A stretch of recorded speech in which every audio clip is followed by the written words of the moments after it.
અને પોલીસના નાના કર્મચારી મિત્રોને પણ ખાસ કહું, આ તમારો ઉપયોગ કરી રહ્યો છે 8 ચોપડી LRD નું જ્યારે આંદોલન હોય ત્યારે અમે અડધી રાતે જઈને ઉભા રહીએ છીએ રામાભાઈ. ફિક્સ પગાર આઉટસોર્સિંગ કોન્ટ્રાક્ટની નાબૂદીની વાત હોય તો અમે લડીએ છીએ નાના કર્મચારીઓ માટે.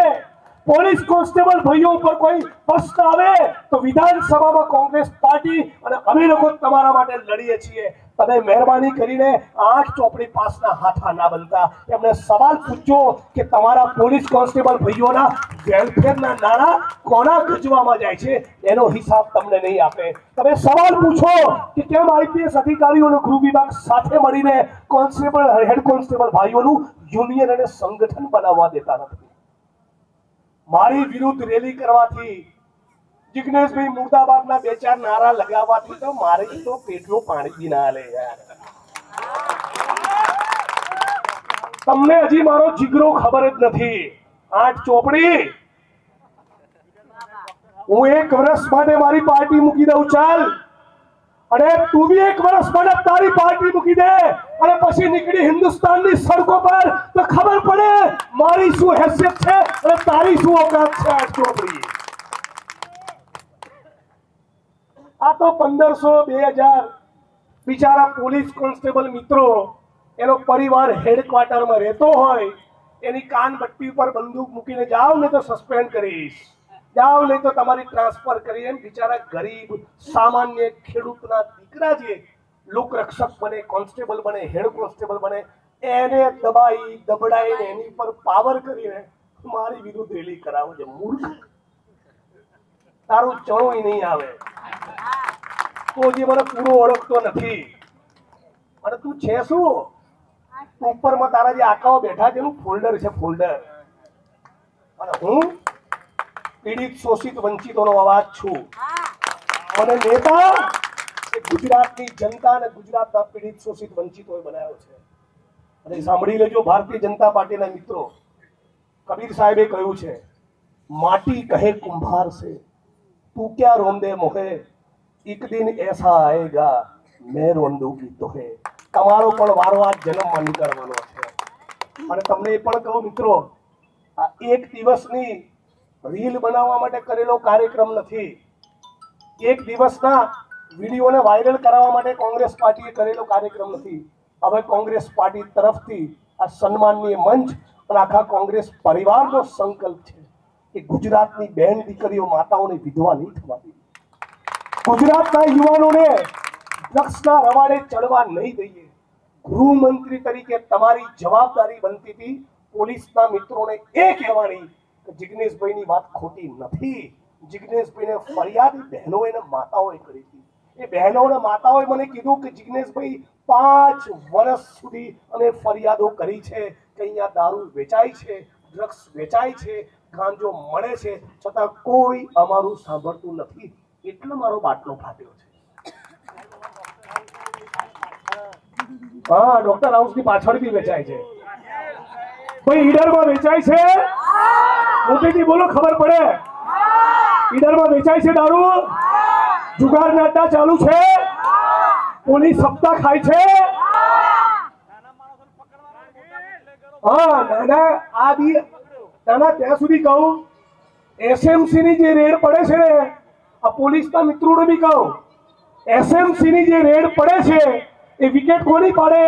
ખાલી કોન્સ્ટેબલની, હેડ કોન્સ્ટેબલની, ASIની, PSIની, અને બહુ તો કોઈ PIની વિરુદ્ધ કાર્યવાહી કરે, પણ કોઈ SPની સામે કાર્યવાહી કરતા નથી. બોલું છે તે બોલ્યું, એમાં કરી તે સી કારીગરી, સાંભેલું વગાડે તો જાણું કેટલું સારું છે. હે, બનાસકાંઠાથી નીકળતો દારૂ જે ટ્રકોના માધ્યમથી ભરીને રાજસ્થાનથી ગુજરાતની પોલીસ જે દારૂ મંગાવે છે, ઈડરમાંથી જે નીકળે છે એ બનાસકાંઠાથી નીકળીને પાટણ જાય, પાટણથી નીકળીને મહેસાણા જાય, મહેસાણાથી નીકળીને ગાંધીનગર જાય, ગાંધીનગરથી નીકળીને અમદાવાદ જાય, તો ત્યાં સુધી જે જિલ્લાના પોલીસ વડાઓ જે શું કરે છે? લચ્છા લપેટે છે, એ મંજીરા વગાડે છે. સસ્પેન્ડ કરવાની વાત આવે, એક્શન લેવાની વાત આવે ત્યારે કોન્સ્ટેબલની વિકેટ પાડવાની, અને હપ્તો કમાવાની વાત આવે તો 50 લાખ કરોડ 2 કરોડનો હપ્તો જિલ્લા પોલીસ વડાએ ખાવાનો. આની સામેની અમારી લડાઈ છે. અને ફરી કહું છું, આખા ગુજરાતના પોલીસના મિત્રો માટે, જે પણ મિત્રો નિષ્ઠાવાન, પ્રમાણિક અને ઈમાનદારીથી કામ કરે છે, એને આખી ગુજરાત કોંગ્રેસ પરિવાર તરફથી અમે સેલ્યુટ કરીએ છીએ. પણ જે લોકો દારૂ, જુગાર અને ડ્રગ્સમાંથી કમાય છે, એવા ભ્રષ્ટાચારીઓના તો પટ્ટા ઉતરવા જ જોઈએ. મારી સામે 1 નહીં 1000 કાર્યક્રમ કરો, મારા પેટનું પાણી નહીં હલે. આખી કાયનાત મારી ખિલાફ થઈ જાય ને, પણ હું સત્યનો અવાજ છું. મારો અવાજને કોઈ રોકી નહીં શકે. એ વસ્તુ તમે લખી રાખજો. અને એટલું જ નહીં, આ ડ્રગ્સના મુદ્દે તમને બધાને વડીલ મિત્રોને ખાસ કહેવા માંગુ છું, આજની તારીખે તમે તમારા શહેરના મોહલ્લામાં, તમે તમારા ટાઉનમાં, તમારા તાલુકામાં અને તમારા ગામમાં મીટિંગો કરી, સમાજના મેળાવડા કરી, ડ્રગ્સના દૂષણની સામે નહીં બોલો તો આવતા 5 વર્ષ પછી, 10 વર્ષ પછી આપણા ગુજરાતે પસ્તાવાનો વારો આવશે. અત્યારે જે ગરીબ બહેનો, ગરીબ પરિવાર કોન્સ્ટેબલોની પત્નીઓને, માતાઓને મારી સામે રોડ ઉપર ઉતારી, એ જ મારા ગુજરાતની બહેનના માતાઓ કહેશે કે જિગ્નેશભાઈ તમે સાચા હતા. આ જ બહેનો કહેશે આ મારો વિડીયો રેકોર્ડ કરીને રાખજો. એવા ડ્રગ્સ, કેમિકલના ખતરનાક કેમિકલ ડ્રગ્સ એવા આવી ચૂક્યા છે કે માણસ સોમ, મંગળ, બુધ, ગુરુ 4 દિવસ લે ને તો 5મા દિવસે પોતાની માનવ ગળાનો દોરો તોડીને પણ ડ્રગ્સ ખરીદવા જશે. એટલી ભયંકર પરિસ્થિતિનું નિર્માણ થયું છે. દારૂનું વ્યસન, દારૂની બધી કદાચ છૂટી જાય, તમે એનું રિહેબિલિટેશન કરો, પણ ડ્રગ્સની ચુંગાલમાં એકવાર માણસ ફસાયો પછી એ પતી ગયો. એ દીકરાને કે દીકરીને તમારે ભૂલી જવા પડશે. એટલા ખતરનાક આ ડ્રગ્સો છે.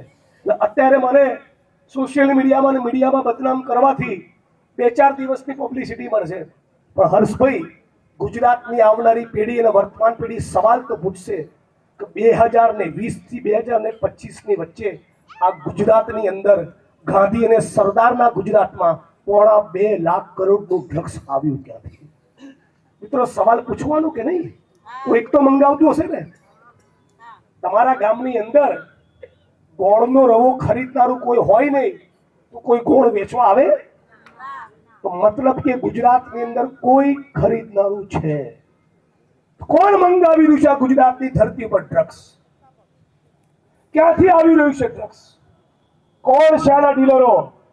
અને એક વાત કહું, જે પણ મંત્રી એ ગુજરાતની યુવા પેઢીના ભોગે ડ્રગ્સના કાળા કારોબારમાંથી કમાઈ રહ્યો છે, એ ગુજરાતની ધરતીનો ગદ્દાર છે, ગદ્દાર. એ પણ છરે ચોક કહેવા માંગુ છું.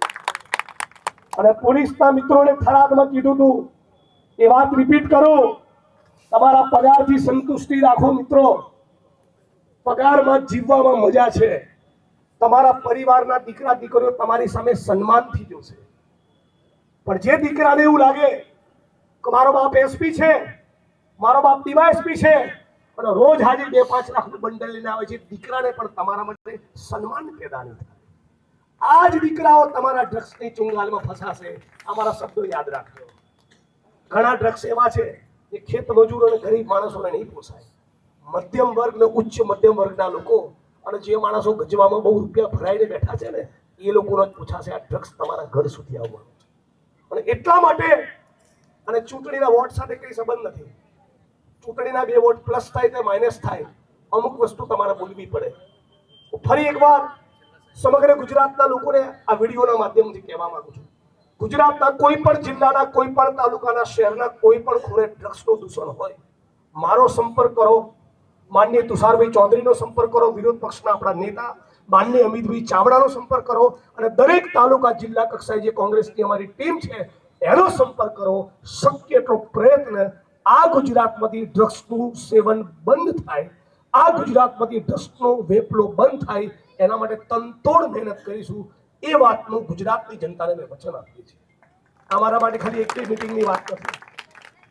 આપણું ગુજરાત આવું. તમે મને કહો, ગુજરાતમાં 1.5-2 લાખ કરોડનું ડ્રગ્સ આવે તો બીજા રાજ્યના લોકો કે આપણી મશ્કરી કરે કે ના કરે? આપણને ઉડતા ગુજરાત કહે કે ના કહે? આ ગુજરાતના લલાટ ઉપર કલંકની કાળી ટીલી કોણે લગાડી? ભારતીય જનતા પાર્ટીની સરકારે.